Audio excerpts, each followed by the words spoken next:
This episode of Walt Disney World Today is sponsored by MEI and Mousefan Travel. MEI and Mousefan Travel is an authorized Disney vacation planner, specializing in cruises and packages to Disney and other vacation destinations around the world. They provide signature service with no agency fees. Get a no-obligation quote at www.mousefantravel.com. This is Walt Disney World Today. Give us 5 minutes and we'll give you the world. It's Wednesday, October 1st, 2008, and this is episode 469 of Walt Disney World Today. I am Michael of Mouseful Radio. On the show today, we have my very best friend, Mike Scope of Alleas.net. Welcome, Mike. Half Twain. Oh, Liberty Bell Riverboat. Yep. Hey, Mike. Hey. Also on the show today is my best friend, Len Testa, co-author of the Unofficial Guide to Walt Disney World. Welcome, Len. How's it going, Noel? And also on the show is my other best friend, the lovely and talented Miss Annette Owens of MEI Mousefan Travel. Hi, Annette. Yeah, thanks for that intro. You know what? I'm in trouble now because my reservation is in your hands for Wednesday, and I don't want it to get changed. Was, what? Yeah. You're staying in Howard Johnson? What? What are you doing there? Well, it's Wednesday, and since that guy never came back, I guess I'm going to be doing Wednesday show again. So, what was that guy's name anyway? You remember? Who are you talking about? Nathaniel? Whatever. Who cares? Good riddance. We've moved on. So should he. So should he. Our first question tonight is from Janice Albers of Minnesota, and it says, Dear Mike, Len, and sometimes Annette, love your show. Been listening since last January. However, after listening for 5 months and looking through your website, I have not seen any credit given to the two guys and guitar that sing the theme song. The song is classic, and you need to play it in its entirety more often. Maybe at the end of the show we'll do that. We should. Janice wants to know who wrote the song and who are the guys that sing it. It's actually one guy that sings it, right? It's one guy. Yeah, it's one guy with a... Yeah. His name is Jared. I don't know his full information because he got in touch with Hotchkiss, but I will get that information. We'll put it in the show notes, and we'll play the song at the end of this episode. Yeah. So he wrote it, he produced it, he sang it. Yeah. I've actually met Jared. I met him at the end did everything of himself. the 2006. I think it was the 2007 half marathon. I met him in the Land Pavilion. I met him and his lovely bride to be. I forget what her name was, but she did the Goofy that weekend. Oh, and, right. Very nice couple. Very nice couple. And aren't they in Europe now? I thought that's where they went. Yeah. Is he the guy that went to Germany? Germany is part of Europe. Yes. No, he was in the military. I know that. Jawohl, that's part of Germany. Is part of Europe. Oh, is that where he went? I don't know if I'm thinking of the same guy. Well, you know what the problem is he was in touch with that guy who left the show. What's his name? Nat. Marty, yeah, Marty, Matt. and we haven't been in touch. So, Jared, if you're still listening, send us your contact information because people want to hear. You know when Jared's on MTV years from now, we're going to think back and go, man, we knew him back in the day. Marty they play music on MTV. Even though, they will eventually again. I think if we stay around long enough, everything turns back. Go ahead. Her other question is regarding the Great Movie Ride. Is it true that there are two versions of the ride? One where the tour guide is a gangster, and the other where he or she is a Western outlaw? If you want to ride one or the other, can you choose? You used to be able to say the A or the B side, and back in the 90s, you could request, and they would queue up certain lines to do that. But nowadays, it's a gamble. I know that in August we saw the Western scene, which is really kind of cool because there's a bank that blows up and there's fire and everything. And it's pretty cool. Yeah. The gangster scene, is kind of old after a while. So it's interesting. So sometimes the gangster would switch places the driver would switch at the gangster scene. Other times it was the bank scene. Now the last time we went through the bank scene though, we did not get the full bank robbery scene. We went on the second time with Matt. The Great Movie Ride, there used to be more dialogue in the Old West scene with Nat. Nat. Nat, that guy, Nat. Marty. We used Marty Hattenberg, okay, yeah. Remember that? There used to be a lot more dialogue in the bank. Yeah. Oh, yeah. And now they've cut it. I don't know if it's to speed people through or what. I guess when they did the last refurb, it cut down. But that ride does have one of my favorite John Wayne quotes of all time. I made up my mind a long time ago not to tell people what they ought to do. Fabulous. Go ahead. Our next question is from Stephen from Louisville, Kentucky, and it says, Hi, guys. This is Stephen from Louisville, Kentucky here. I sent in a previous email about funny things that have happened to you in the world, and I told a story about my cousin dropping his pack of cigarettes in the manatee tank. Why can't I say Oh, Really? gosh. That's great. Holy moly. Oh my God! It's almost like Marty's here. He says he's hurt because he did not receive one chuckle from the guys when it was read on the air. I don't even remember. I must have been off that day because I don't remember that question. I must have been off that day too. It says here, I would have bet hysterical. that Len would have laughed if he ever showed up for the show. Oh, there you go. It was. I wasn't on. I'm the one with the humor that would have appreciated that. That's and I wasn't. But now that you've read it, I've laughed, and I think that really is funny because they eat lettuce, right? And cigarettes. Like, No, it's lettuce, just dry. cabbage, pack of smokes, whatever.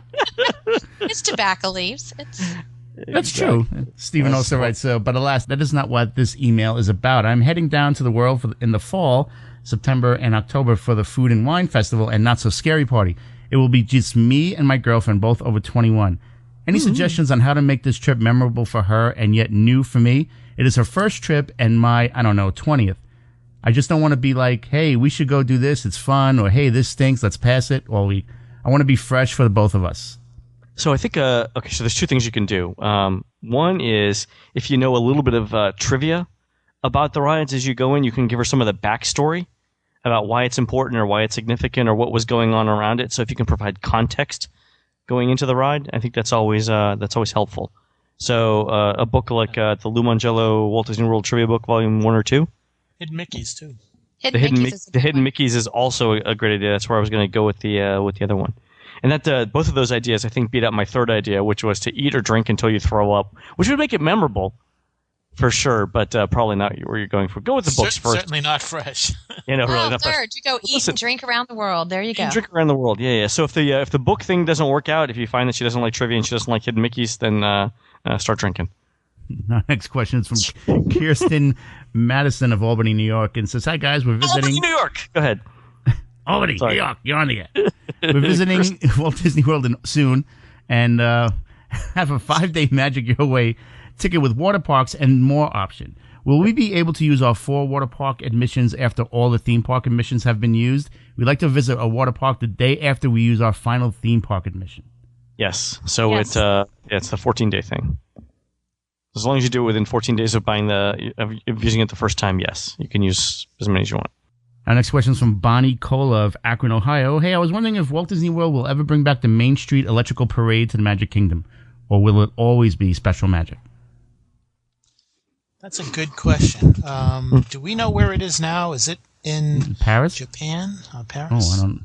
That was in Japan too. Yeah, I could be wrong. It's outside the United States, though. It's not. Because it went for a while at Disneyland, and then it making its way slowly around the world like a set of Chinese astronauts. It was my current event reference, and we'll go work with me on that. Go ahead. I think that what's funny is that the Main Street Electrical Parade, had its tour of the Magic Kingdom, and then Spectral Magic came in, and then Electrical Light Parade came back, and then Spectral Magic came back. So I think that you always have to expect the unexpected, and that it's possible that parade may come back. Yeah, I'd love to see it come back once. It's good to see that it's still being used. I could see it maybe for special events or something, maybe for a very limited run. But I don't know if it's ever going to come back forever and ever. I mean, unless something strange happens and they're between shows or something like that. Our next question is from David Harvey of Tyler, Texas, and it says, greetings, gentlemen and Annette. This is my first email to you guys. I've been listening to the podcast without fail for close to 8 months now, and I love the shows. We'll be staying at Port Orleans French Quarter, and this will be my 5th trip, the wife's 3rd trip, and my 9-year-old son's 2nd trip. For a change of pace, I thought we would try and experience some of the free things that Disney World has to offer.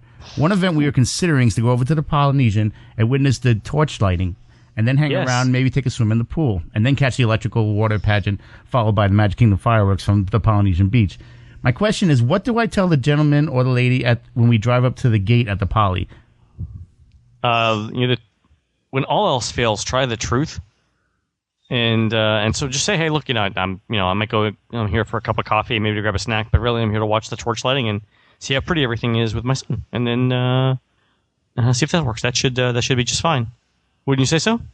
I mean, No? if you park at the TTC, I mean, you can walk from the TTC to the True. Polynesian. Oh, other good point. Yeah. If that doesn't work, park at the TTC and walk. So park as close as you can to the parking lot. Head to the TTC, but instead of going there, make a left, and you'll see the path Right, to the left. Polynesian. Right. Good point, Scopa. Good point. And while you're there, don't forget to wait for the water pageant to come by as well, since you're already going to be there.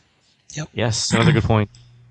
Next question is from Taylor from Georgia. And says, hi, guys. This is Taylor from Georgia. I'll be down to Walt Disney World from December 23rd through the 26th and staying at the Hilton near downtown Disney that has the extra magic hours. Also, I'm confused on how I should tour the parks. There are going to be 11 people in all with my family who have been there multiple times and my uncle's family who has never been there. I want them to get the best experience. I don't know how because I've never been to Walt Disney World during this time and I'm confused on what to do. We are only spending 2 days in the park, so our time is limited. 2 days.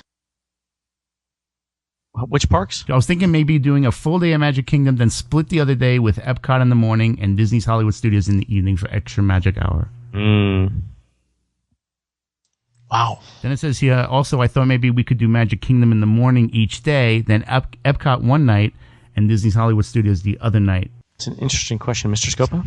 Those are going to be 2 long days. I think that she's chosen the right parks. I don't know if I would do the Magic Kingdom in the morning each day. I think I would change that around. I think I would seriously think about doing Epcot in the morning as well. I would do Magic Kingdom in the morning one day. I would do Epcot in the morning one day, and then I would do. Oh my God! I think I'd go. Oh well, I guess I would say one night should be. And I'm assuming that if she's going between the 23rd and the 26th, that one of those days is going to be Christmas Day. One's going to be Christmas, and that's going to. Wow. That's really going to change. That's the Epcot day. That's got to be the Epcot day. Yeah, It's not the Magic Kingdom Day. Yeah, that's for sure. This is very difficult. I think she'll be limited to. Well, she could do 3 days. I mean, it's just a shame that she would not be able to experience both. Well, I'd love to see them experience Epcot at night, especially around that time of year, and of course the Magic Kingdom because she'll be able to see the special Christmas fireworks, I believe, at that time of the month. So those 2 parks should be visited at night. I don't know. It might be one of those cases where she tries to sneak in a couple of hours at the studios and just forget about the Animal Kingdom. That's what I'm thinking. It's tough. This is really difficult. 3 days, I could see 3 days. 2 days makes it really hard to. And it's a larger group. Yeah. Yeah, that's tough. It moves a little slower, so yeah. Tough. Yep. We understand. We understand your dilemma. I would say if you could squeeze another day, I would try to get another day in there. Get that 3rd day. That might make all the difference. Okay. Our next question is from Marissa from Jacksonville. Hi, guys. I have an unusual question that I was hoping you could help answer. I'm sorry, Mike, who is this from? Marissa from Jacksonville. Is the unusual question how to get out of a wedding that was planned for late September? We're reading this a little late, aren't we? I'm getting married. This is one of those cases where we really, really, really should have read the news. Read the question faster. Go ahead. I apologize, Marissa. Go ahead. I'm getting married. Best we can do now is a divorce lawyer. I know a couple. Go ahead. I don't even want to know why you know a couple. Guys talk here things. It's I'm going down to the world from October 27th through November 2nd. I'm a DVC member staying at the Boardwalk Villas. After our week in Disney, we're going to the Dominican Republic for a week, flying out of Orlando. After returning from the Dominican Republic, we are going to spend one more night on Disney property before heading back to Jacksonville. Here is my question. We are driving down from Jacksonville, and we plan on valet parking our car at the Boardwalk for the first part of the trip, which is free. Do you think that we could leave our car at the Boardwalk when we are in the Dominican Republic and pick it up when we get back to Disney? How many days? They are going from October 27th through the 2nd, and after a week in Disney, we're going to the Dominican Republic for a week. Ah, man, that's pushing it. Yeah.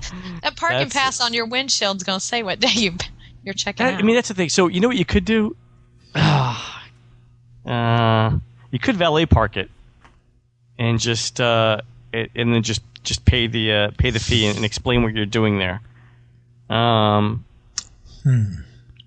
see, the thing is, I mean, just to park it there, is tough, right? But you guys are with me on this, right? That Disney's not a long-term parking lot, right? You could keep it at the airport. Well, I was just going to say, how much does it cost the long term in Orlando? 12, I think it's 12 a day. It's way cheaper than in New York. My God. Yeah, it's only 6 actually in Greensboro, which is I wonder enough. why. Well, here's Marissa's other question. I was wondering if it would be possible to have Magical Express take us from Disney to the airport when we leave for the Dominican Republic, and then take us back from the airport back to Disney after our week in the Dominican Republic. That's what I would do. I would have one of them drive the car to the airport, and the other one take Magical Express. Well, can you just leave the car in the parking lot and take Magical Express? Are they staying at Boardwalk? But here's the thing: they're not okay. So I mean, technically, you probably could, right? You could flip your parking pass upside down or bend it in such a way that the security people see that there's a parking pass there, but they don't see the date, right? However, I think we're talking about the ethical part of this, where you're parking there and not actually paying anyone for it. I was saying that if you valet park it and sort of explain to the valet what's going on, you're paying $12 a day, or whatever you pay for the valet. Someone's getting a tip, money's changing hands. That's probably the closest thing to okay. I mean, again, Disney's is not a free long-term parking lot. I don't know that you could. But if you self-parked at the Boardwalk, couldn't you just leave it there? Well, but you think after a couple of weeks, people are gonna be like, "Hey, I wonder when this car is moving." I mean, the chances are that nothing will happen, right? Yeah. Because So are they going back to the Boardwalk when they come back? So they're going back to the same place? It says they're going back to Disney. That doesn't say that they're going back to the Boardwalk. So there's nothing that, I mean, they could probably get away with it, right? It's just not paying for it, I think, is the sort of the ethical dilemma there. I would say valet park it. It's $12 a day. It's what you're going to pay at the airport. Your car is safe. No one's going to tow it. Explain that. If that doesn't work, then you're doing a reverse Magical Express. Yeah, I think so. Next question is from Jason Granner. It doesn't say where he's from. Oh, he's from Toronto, Canada. I have a question about Toy Story Mania. My family and I are arriving on Walt Disney World soon, and we plan to visit the Hollywood Studios. Just not sure what day yet. Would you say it is a good idea to go on Toy Story Mania right away when the park opens, and then either go stand by or get a fast pass for Tower of Terror? Yeah, so that's actually what we recommend in the touring plans, to go see it on all of the Disney Studios touring plans that include the Tower of Terror, the Rock and Roller Coaster, and Toy Story Mania, is to go see Toy Story Mania first. And the reason for that is that it's not so much that the wait is longer if you do it in the opposite order. The waits are about the same. It's actually slightly longer if you see Toy Story Mania first by 2 minutes. The issue is that if you see Toy Story Mania third and you get a Fast Pass for it, the Fast Pass time is like 1 o'clock in the afternoon. Versus if you see Toy Story Mania first and you get the Fast Pass for Rock and Roller Coaster, the Fast Pass for Rock and Roller Coaster is like 10:30. So you can get more Fast Passes sooner. So it's not so much that the waits are different, it's just the Fast Pass works out better for you if you see Toy Story Mania first. Okay. Make sense? Yeah. Cool. Our next question is from Anne from Atlanta. Says, I'm going to Disney for New Year's, my third time in 4 years. I've always stayed at Scopa Towers and love it. This year, all I was able to book was Port Orleans French Quarter. What building should I request, and will I fall in love with this resort? I know exactly what you are going to say, Mr. Scopa. Go ahead. Go. No, go ahead. You.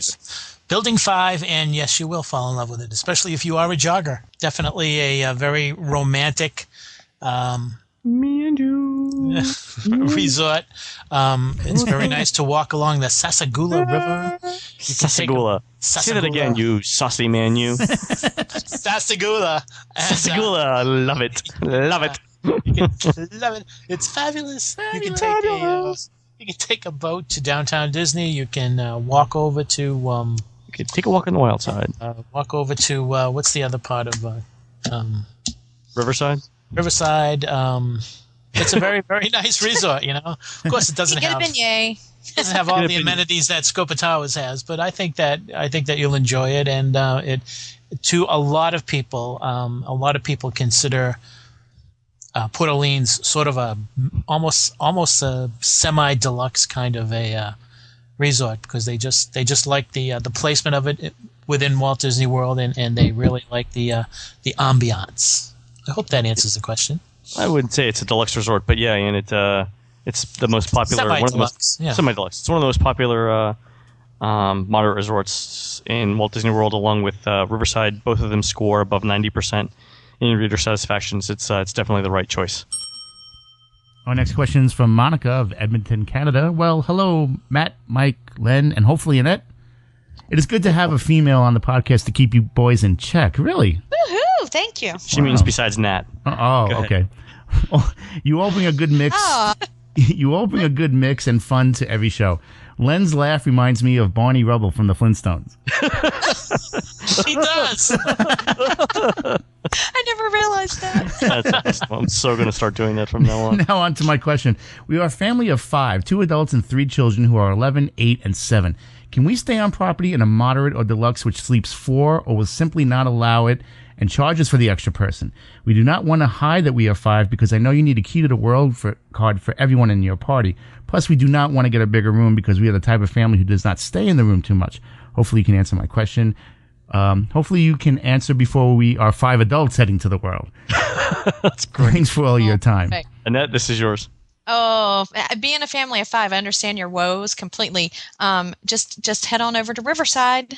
Yep. They have the trundle bed there, and you can put that. It's going to be a little crowded, 5 people, but hey, it's one room, so hopefully everybody loves sharing the one bathroom together. It's not so much the space, right? Because when you're That was asleep, the only problem we had. It's the bathroom. That's sad that I come down to the bathroom, but that's all I right. have 2 girls. Everyone needs some privacy. I totally understand. Since we're on a roll, our next question is from Chrissy of Farmingdale, New York. Hi, Mike, Matt, Len. Mangello, everyone. I emailed you a while ago with some questions about a trip. Thanks for your quick response. Now I have another question. My friend and I, both 30-year-old females, are going to the world next week for 8 days and 7 nights. We are trying to decide if the dining plan would be a good option for us. We both like to have nice sit-down meals and have made our ADRs, which are Beer Garden for dinner, Sci-Fi for lunch, 50s Prime Time for dinner, Crystal Palace for the last breakfast, Liberty Tree Tavern for dinner, Le Cellier for lunch. Okay, I'm getting hungry. Yeah, they're really good choices. Yeah, I would say the dining plan does make sense. It kind of wasn't sure when you start off with the buffets, but as soon as you start talking about Le Cellier and other places, I think Liberty the dining Tree. plan does make sense. Yeah, Liberty Tree. Yeah, it's still an all you. Yeah, but I think the average adult, again, assuming you can eat all the food, saves between $4 and $7 a day on the dining plan. So even if you're at the low end of that, because you're staying at you're eating at buffets, Chrissy, $4 a day for for 8 days? 8 days, yeah. $32 a pop. Yeah, That's not a bad. T-shirt or sweatshirt Exactly. to bring home. And the thing is that I agree with you on the buffets, but some of them are really creeping up. And I'm looking right here. Crystal Palace, for instance, it's $28.99 for an adult. For a It's buffet? $13.99 for children, I guess. $13.99. So the cost of the buffets are even creeping up. Valid point. So yeah, that it's probably a better deal than it was a year ago when 5 years ago. Yeah, exactly. Very good. That's why you're here, Scopa, to keep me in check. Fabulous. Another excellent job by yourself. Thank you, Mr. Tester. It's just a pleasure once again to be with you. And I really enjoy this. Go ahead, Mr. Newell, please. I never get that kind of compliments from Nat. From Nat. No. Nat? Again, another pleasant show. I agree. Everybody's just getting along very well. They've been Enjoy it while it lasts, kids. Honeymoon's over for us too. For us too. Very funny. So we think. We don't even know. Also, Chris wants to know, is the California Grill worth using 2 dining credits? You really got to like the food. It's tough. Or but if you're going there to watch the fireworks, then I would say you throw that in. That's sort of. But if you're not gonna stay long enough for the fireworks, then don't worry about it. Yeah, definitely check out that menu because I know we've always wanted to eat there, and then we looked at the menu and went, "Oh, Yeah. Oh, exactly. It's sort of. You mean I got to eat her still? just not our type of food for my family." So. Yeah. Our next question is from Naomi Lang of Birmingham, United Kingdom. Mangello, guys. Isn't Birmingham the birthplace of heavy metal? I believe it is. Is that where Go Black ahead. Sabbath's from? Or Isn't that where Sabbath is from? Yeah, that's exactly. someone? Yeah. Mangello, guys. I love when the UK listeners say Mangello. It's just so cool. It's the accent, yeah. I love it. It's great. I'm a longtime Disney fan from Birmingham, UK, and I visited the world 6 times in the last 7 years. My family and I are planning a trip for summer 2009. I was wondering if you can help me decide when the best time to go is. We are planning to go for 3 weeks, staying off property, but because we are all teachers, we can only go in we can only go in school holidays. This limits us to a 3-week period between 22nd July and September 3rd. We have been both at Easter and in the summer before and are well aware of the soaring temperatures, humidity, crowds in July and August. So she wants to go for 3 weeks, anytime between middle of July and the first week of September, right? Yes. So do the last 3 weeks of August. Yes. Exactly. Yeah. Exactly. That's when I go. Exact time that I go. Yep. Because then starting around the 15th of August is when you'll see crowds start to diminish as families start prepping for kids to go back to school. And next year, kids will probably go back to school around the 24th of August, I'm guessing? The South, yeah. Yeah, in the South around the 24th. So, yeah, you'll have one week where, crowds will be higher than the off-season, but they'll definitely be diminished from July. And then starting around, the week of the 23rd, Sunday the 23rd, things will definitely tail off and you'll notice a difference there. The only thing I would say, by going later in the summer, you have a slightly higher chance of bad weather in the form of tropical storms, depressions, and hurricanes. But we'll make sure that Mike Scopa doesn't travel during your travel anywhere days, near that travel time, and things will be set right. Something else, I guess, just to throw in there is there in that time period for the last couple of years, Disney's been doing the free dining. So if they continue to do that for next summer. Right. Oh, definitely for the UK, they'll do it as well, yeah. Good point. Good save. Nice job, Annette. Fabulous.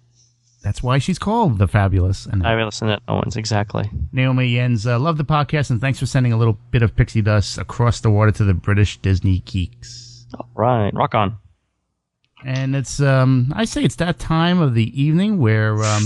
I love this. It's my favorite time of evening. When the torches are lit, the cognac is airing out, and we get to pick a question. Yes. Who's going to pick tonight? Len picked last week. Has Annette picked in a while? I don't think Annette has picked. I think Annette should have picked. Yeah, I think she should pick. All right. Let's see. Annette, you have a choice of 3. Number 1, Lou Mangello. Number 2, top 7 must-sees. And number 3, drinking around the world. Oh, those are tough. I'm going to go with the second one. The top 7 must-sees? 7. Mm-hmm. Wow. Our last question of the day is from Kristen of New York. Hi, Mike, Matt, Len, and Annette. Why is there 7 must-sees and not 10? Not any other standard countdown number. I've always found it strange, but assumed that because it's Disney, there must be some hidden meaning behind the magic number 7. I thought maybe one of you can help me out, as this has been keeping me up at nights. Just kidding. Mangello. The 7 maybe dwarfs. exactly. Yes. I'll have to ask Stacy next time I talk with her. I think that it could be one of several reasons. Number one, they want the show to be able to be packaged in a certain amount of time, possibly 20 minutes, maybe 17. That magical 17 minutes. It's actually 29 minutes and 30 seconds exactly. Yeah, so that must don't ask me how I know that. It's 29 minutes and 30 seconds exactly. Well, we know how you know that, Mike. But I'm guessing it's the time. Also, when you say 7 must-sees, it's kind of 7 is a sexy number, so maybe that's it. Really? As opposed to 5, which is homely. What are we? 007. Where did that come from? Yeah, I never heard that. It's lucky. It's a lucky 7. The 7 dwarfs are sexy? Hey, is that what you're saying, Scope? I don't live in the woods with 7 guys. I don't know. You'll have to ask Snow White. But I think that it's the time factor, as Mike. I think that's it probably is. You're right. Yeah, I totally agree with that. I mean, what else could it be? Couldn't just be some random number between 5 and 10 that they wanted to hit some time mark, but whatever. That sounds good. Between 6 and 8, yeah. We'll just have to have Stacy back on and ask. We will. We'll have to. And don't forget, starting this weekend, October 3rd, 4th, and 5th, we'll all be in Walt Disney World, except for Scopa, who's punking out on us. But he might be there anyway if we can spend all of next week convincing him to go.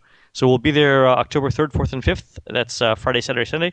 Starting Friday night, we'll be at Food and Wine over at Epcot, around Canada, around 6 p.m. or so, working our way counterclockwise. We'll all be wearing our Walt Disney World Today gear, so take a look out for us, and we'll buy you some overpriced tapas if we see you. On Saturday, we'll be at the Animal Kingdom till around lunchtime. Then we're heading back over to Food and Wine to finish sampling the countries. Saturday night, we will be at the Magic Kingdom for Mickey's Not So Scary Halloween Party.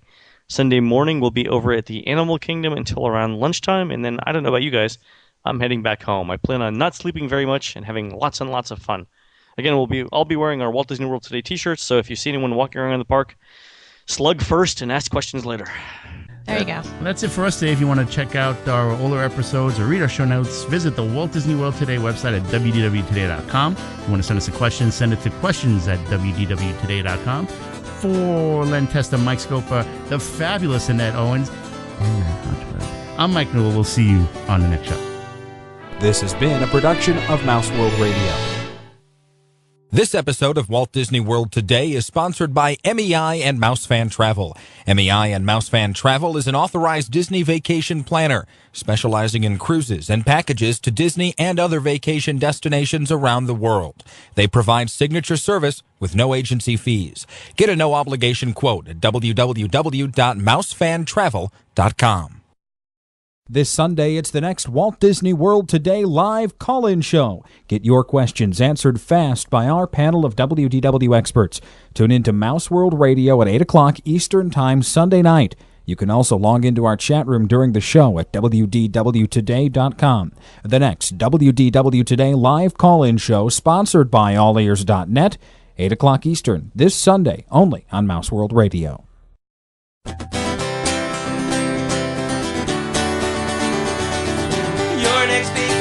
Time is so far away. You're counting down the seconds every single day. What are you to do? Well, there's one venue I recommend you turn to, where your magic withdrawal will finally be cured. Spend 3 days a week with Super Walt Disney World nerds. You can depend on Matt, Mike, and WDW Today. Oh, WDW Today. Oh, WDW Today. When you are in trouble, you'll find WDW Today.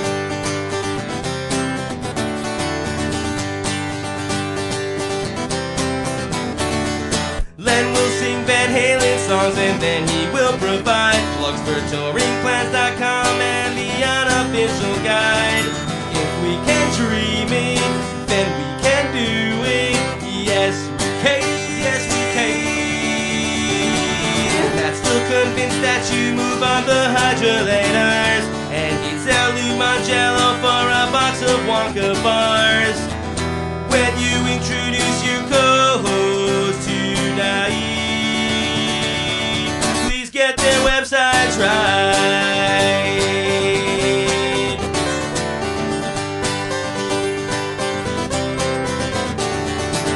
Even with nervous breakdowns, the words are non-stop. Forget Space Mountain, point him to the camera shop, or he'll just go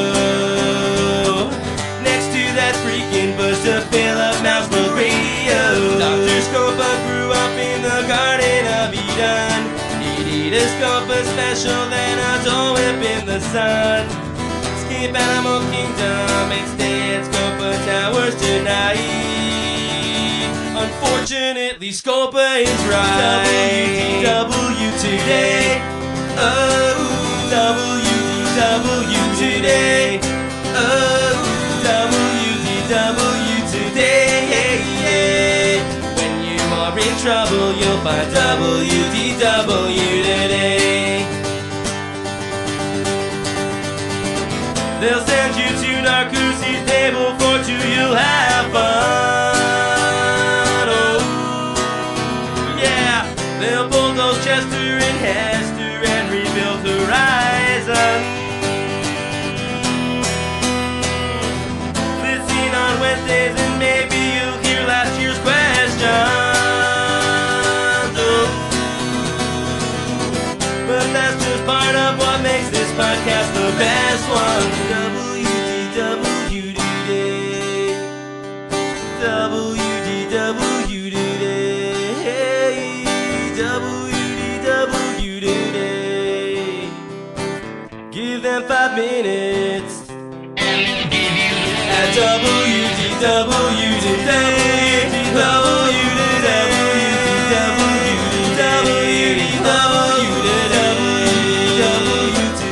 Today. When you are in trouble, you'll find WDW W